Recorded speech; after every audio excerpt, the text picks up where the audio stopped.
it's easy as an outsider to come in any place and just say, "Hey, I've had some success somewhere, so I'm gonna tell you how to do this," right? And all it takes is going to the second industry and getting, smacked upside the head of like missing all the obvious things. Like to have that experience once, to know that the third industry you go into, the fourth industry, is to come in with like a humble perspective of like, there's a lot here that you have to learn before you have the right to have like a reasonable conversation with someone else on it. So I think that to me is like really critical. Then, more specifically, part of it comes down to like, I bucket it as like predictability, variability, and then resource pools.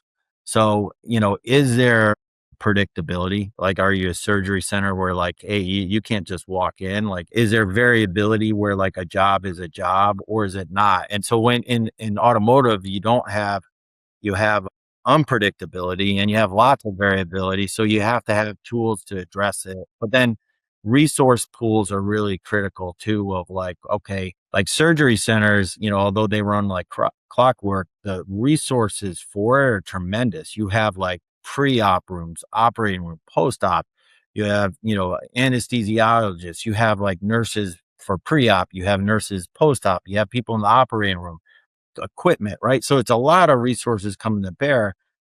Automotive, you still have some of those resources because if you start thinking about, is it a loaner car, or is the waiting room constrained so it's only drop off, or is it a recall and we only have so many parts for it, right? So or advisors, technicians capacity. So there's a lot of resources that need to come to bear, and thinking about how do you the right pooling of that and then optimizing it. So it's kind of like I start with those three questions always. And then I probably, I'd say I start on second base in any industry. Like, I kind of got some tools that I'm bringing or tricks, but I have to then learn to get all the way back to home plate, from there, because everything's got unique situations. Every single one of them are different, aren't they?